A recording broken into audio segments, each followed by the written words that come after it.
কাজটি করেছে তোমার সাথে পুরনো শত্রুতা ছিল তারা দুইজন, এবং তোমার যে গাড়ি ড্রাইভার তাদেরকে সহযোগিতা করেছে। যত সম্ভব ওই কালো জাদু করা দুজনকে থামাতে হবে। তারপর রাজীব বুঝে যায় এই কাজটি করেছে অংশুমান এবং মধু। তারপর তারা একটি গাড়ি দিয়ে দ্রুত এখান থেকে চলে যায়। আর এদিকে মধু এবং অংশুমান কালো জাদু করতেছে। মধুর হাতে একটি পুতুল নেয়, তারপর নকশার জীবন এই পুতুলের ভিতরে ঢুকিয়ে দেয়।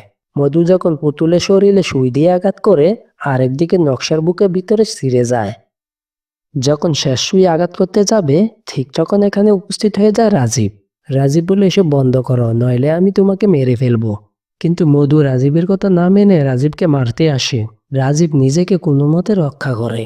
আর এইদিকে মধু যে কালো জাদু করে রেখেছে সেটাকে নষ্ট করে দেয় কবিরাজ। এরপর কবিরাজ দেখতে পায় মধু রাজীবকে মেরে ফেলার জন্য এগিয়ে যায়। তখন কবিরাজ উপরে ফ্যানের দিকে একটি মন্ত্র পড়ে। তখন উপরের ফ্যানটা ফেলে দেয়, সাথে সাথে মধুর দেহ থেকে মাথা আলাদা হয়ে যায়। এরপর রাজীব দ্রুত হসপিটালে যায়। সেখানে গিয়ে দেখে তার মেয়ে নকশা আগে থেকে অনেক সুস্থ আছে। তবে আপনাদেরকে বলছি, কখনো এমন কালো জাদু করবেন না। মনে রাখবেন, পাপে বাপেরও সারে না। মুভিটি এখানে শেষ হয়ে যায়। তবে আপনাদের কাছে আমার এই মুভিটি যদি ভালো লেগে থাকে, একটি লাইক দেন এবং চ্যানেলটি সাবস্ক্রাইব করুন।